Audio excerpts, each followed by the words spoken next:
Get a new wife for my son. You're useless. The day our multi-generational house was finally completed. Such heartless words were thrown at me with no remorse by my mother-in-law. I knew she didn't think highly of me. Still, considering her feelings, I agreed to build the multi-generational house.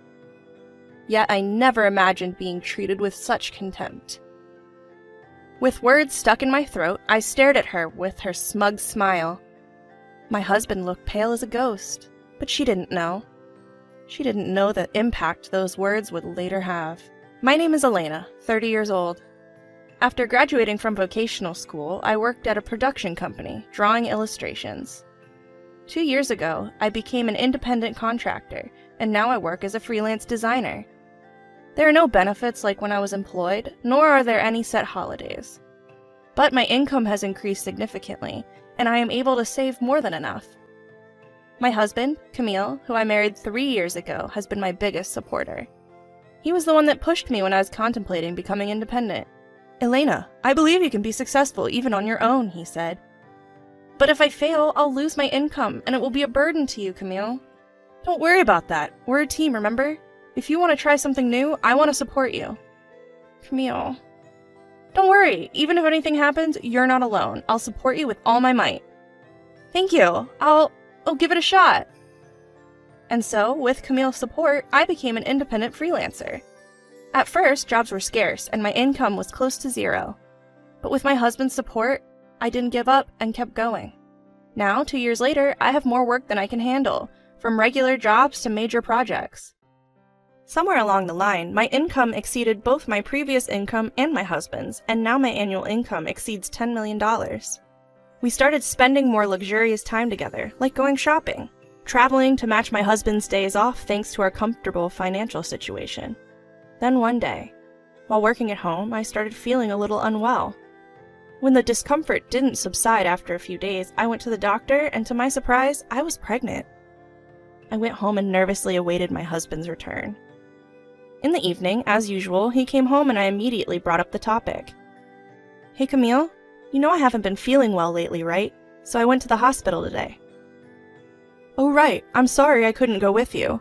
Are you okay?" "Yeah, and actually, I'm pregnant." "Huh? You're pregnant?" He stared at me with wide eyes. Surprised, his bag slipped from his hand and asked, "Really?" With a big smile, I nodded. Seeing my response, Camille hugged me tightly. "Thank you. Thank you so much, Elena. I'm so happy." "Whoa, I can't breathe, Camille." "Oh, I'm sorry. I was just so happy." "Seeing you this happy makes me happy too, Camille. Let's work hard together." "Absolutely. I will work even harder, so that you'll be okay even when you're close to giving birth and can't work." "Thank you. I plan to work until the last minute too," I told Camille, my smile emerging naturally as I saw his tearful expression. We began to eat the dinner I had prepared, but my husband could only talk about our future child. "I wonder what the gender will be. We need to prepare various baby items. Should I take paternity leave?" and so on. His excessive enthusiasm made me laugh. He was probably mulling over various aspects in his own way. At that moment, I decided to share something that I'd been contemplating for a while. "Hey Camille, there's something I've been thinking about for some time. Would it be wrong for us to build our own house?" "Huh? A house? Ours?" "I've always thought that when we have a child, I'd like to live in a standalone house. I want to create a room for our child, and I know it may sound lavish, but I've been thinking that I'd like a study room as well." "That makes sense, thinking about our future child. Our current condominium does feel a bit cramped." "See, now that we know I'm pregnant, I'd really like to do this if we can." "Yeah, I agree. For the sake of our child who's going to be born, let's welcome them in the best environment possible." So, we decided to build a new house. We visited model rooms on our days off and started to plan the floor layout immediately, aiming to complete the house before the birth of our child. When a month had passed since we found out about my pregnancy, we decided to go to my in-laws' house to share the news. My husband's parents were there, with my father-in-law working as a company employee and my mother-in-law being a housewife. They live about a 30-minute drive away from our condominium, but we rarely visit. The reason is simple. I can't say it out loud, but I have a hard time dealing with my mother-in-law. The issue began shortly after our marriage. Or it may have started when we first visited his parents' house to announce our engagement. My mother-in-law has never been welcoming towards me, always displaying a sullen expression. We used to visit their house regularly just after our marriage, but she would always ask, "No children yet?"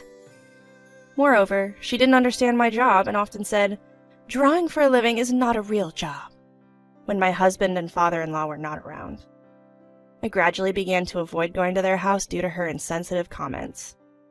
Even when my husband suggested visiting them, I would gently decline, saying, "I have a deadline coming up." But this time, I had to go. Plus, I thought that she would be happy if we shared the news of our pregnancy. So we set off for the in-laws' house, my husband at the wheel. After not seeing her for a while, my mother-in-law greeted me with her usual sullen attitude. "Well, well, it's been a long time, hasn't it, Elena?" "Mother-in-law, it's been a while. I wonder what you've been up to. You surely haven't been drawing all this time, right?" "That's what my job is." "Well, still as sassy as ever. And here, I thought you might have changed after being away for so long." She spoke to me this way in a hushed tone when we were alone, yet played the part of the good mother-in-law in front of my husband and father-in-law. When my husband announced my pregnancy, she directed a saccharine voice towards me. "Oh my, Elena, congratulations. I'm truly happy to hear I'll be seeing my first grandchild so soon." "Uh-huh, happy. Is the baby a boy or a girl?" "No, it's still too early to tell." "Well, it doesn't really matter, as long as the baby is healthy." "Yeah, you're right." I plastered on a smile, careful not to spoil the mood. After that, we all got caught up in casual chatter, my father-in-law joining in too. Then, amidst the light-hearted banter, my husband dropped a surprising piece of news. "You know, we've decided to build a new house." His announcement got a big reaction from my mother-in-law. "What?" My ominous hunch came true as she responded with delight. "Why not make it a two-family house?" "Two-family house? You mean you guys will live with us?" "Yes! Our house is getting old. We were just debating whether to renovate or move entirely." Well, we didn't really plan to." "I'm sure the child will benefit from living with grandparents, right? You agree too, don't you, Dad?" My father-in-law, thrown into the conversation, kept his expression neutral, but there was a hint of joy as he muttered, "Yeah, I guess so." Seeing his reaction, my mother-in-law turned to me, her eyes practically shouting, "See? Elena? Honey? Dad agrees too, so it's okay, right?" I mean, it's all so sudden. Why not? It seems more families are going nuclear these days. I'm sure we'll have a blast living together." "Well, I mean, when the baby comes, working will be hard, you know? Wouldn't it be nice to have someone close by to help out with housework?" Well, I had to admit, she had a point. I wanted to keep my job even after the baby was born, and if my mother-in-law was willing to help, that was definitely a good thing. But should we really live together? She seemed genuinely thrilled about the baby. Meanwhile, I found myself caught in a whirlpool of conflicting emotions. From then on, my mother-in-law changed her attitude towards me entirely. Regular texts started arriving on my mobile phone. "How are you feeling? If you need anything, just let me know." And other gentle messages.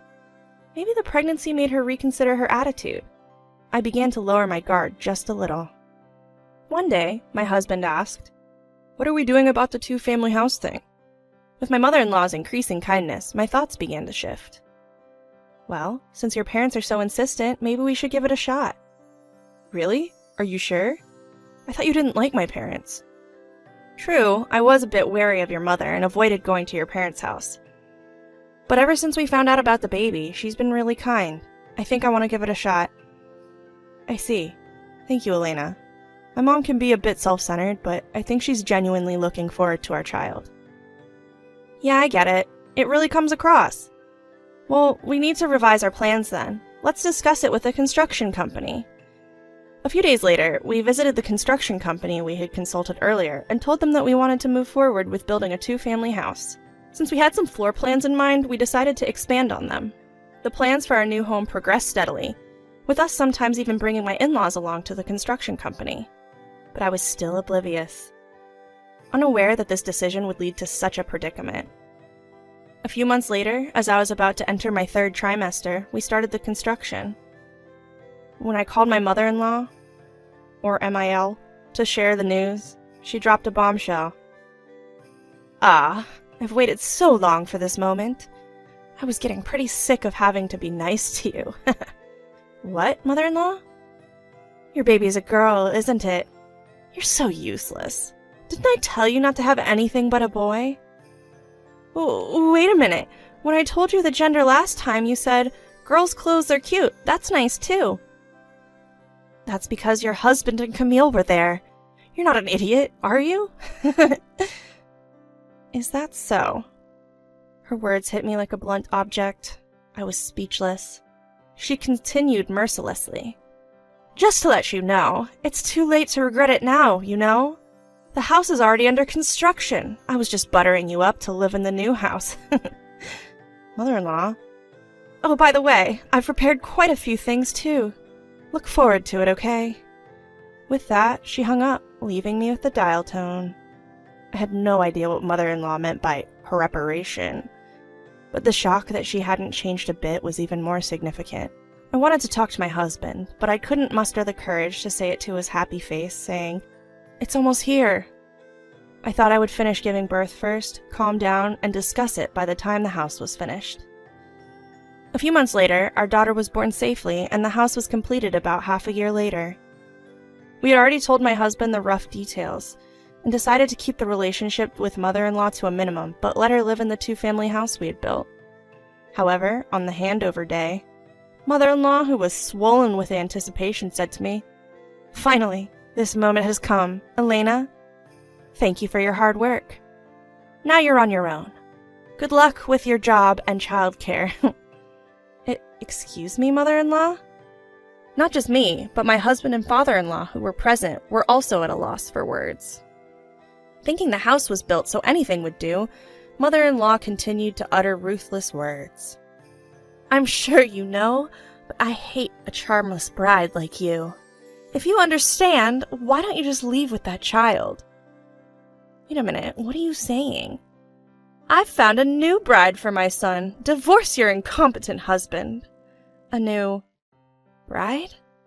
"I've asked everyone I know who has a daughter. I looked for a docile child among them. I think she will be quiet and become a housewife, as I say." At that moment, something inside me crumbled with a crash. A new bride? You've got to be kidding. I was thinking about forgetting everything that had happened so far and allowing her to live with us. Enough. I'm going to kick her out. With a resolute mind, I clearly say to the grinning mother-in-law in front of me, "You're the one that needs to leave, mother-in-law." "What? What are you talking about? It's a house built by my son, so there's no need for me to leave." "Oh, you're pretty confident, aren't you?" "Of course." "Well, even if you tell me to leave, it's my son's house, so I'll keep living here." Seeing the overly confident mother-in-law, I couldn't help but let out a laugh. Meanwhile, my husband opened his mouth slowly, his face turning pale. "Mom, don't tell me you didn't know." "Huh? What is it, Camille?" "This house, this duplex, was built under Elena's name." "What?" The smile that mother-in-law had worn so proudly just a moment ago disappeared instantly, replaced by a shocked expression. Visibly upset, she somehow managed to put words together. What are you talking about? She doesn't even have a job. How could she?" "That's what I've been telling you. Elena is an independent woman. She earns much more than I do." Was that true?" "Of course it's true. When we decided to build this duplex, we went way over our budget. But Elena covered the excess costs." "What? That can't be true!" The once smiling mother-in-law quickly turned as pale as a sheet. The final blow was dealt by my father-in-law. He launched a sharp accusation at mother-in-law, who had crumpled on the spot. "What was that comment you made earlier? Don't tell me you've been treating Elena like this behind our backs all along. And what was that about wanting a new wife?" "No, that's not it. I was just thinking about what's best for Camille." What's best for Camille? This was all your doing. How could you do this to Elena? I never thought you could be so low. I want a divorce. No, please, father-in-law announced. I'm going to get the divorce papers. And left the room. Left behind, mother-in-law turned to me, her eyes filled with tears. Elena, please! You have to help me. If things continue like this, he's going to divorce me. What do you mean, help? This is all you're doing, isn't it? Don't say that! I admit I was wrong. From now on, I'll accept you as my daughter-in-law, okay? Please! Despite her words, she wasn't sorry in the slightest. Looking at mother-in-law, who cared only about herself, I was utterly disgusted. I stared at her with the iciest stare I could muster, and let loose. Accept me? Accept me as your daughter-in-law? I couldn't care less about your acceptance. We're not a family anymore, remember? You have some nerve to say sorry without meaning a word of it, you scum. You! How could you call me scum? Excuse me? You, who's been hurling insults at me this whole time, are now playing the victim? You ruined the chance I gave you. From now on, I will never forgive you. You're not allowed in this house, and you'll never see our daughter again. If you understand, then get lost right now. You're worthless. Leaving mother-in-law where she stood, my husband and I, still holding our daughter, went inside the house. We locked the door behind us, refusing mother-in-law any access. Ignoring mother-in-law's incessant yelling outside, father-in-law returned with the divorce papers. He made mother-in-law fill them out on the spot and immediately went to file them. It turned out mother-in-law had been borrowing money from father-in-law. She was given the choice to pay back the money immediately or divorce. As a housewife with no means to pay back the money in a few days, mother-in-law reluctantly chose divorce. We let father-in-law into the house and locked the door once again. After a while, mother-in-law continued to cause a ruckus in front of our house, but before we knew it, she was gone. A bit later, it seemed that mother-in-law's sister reached out to father-in-law, saying that mother-in-law had come to her. Apparently, mother-in-law had been terrible to her sister in the past, to the point that they were almost estranged. Now, in exchange for letting mother-in-law live with her, her sister is making mother-in-law do all the housework as a sort of revenge for past grievances. I'm certain she's not living the easy life she once had. On the other hand, my family of 4 is living happily. Father-in-law, who is a man of few words, shows a lot of love to our daughter. His mere presence provides an ample amount of love for her. Looking forward, we plan to keep working together with my husband and father-in-law to create a fun and loving home.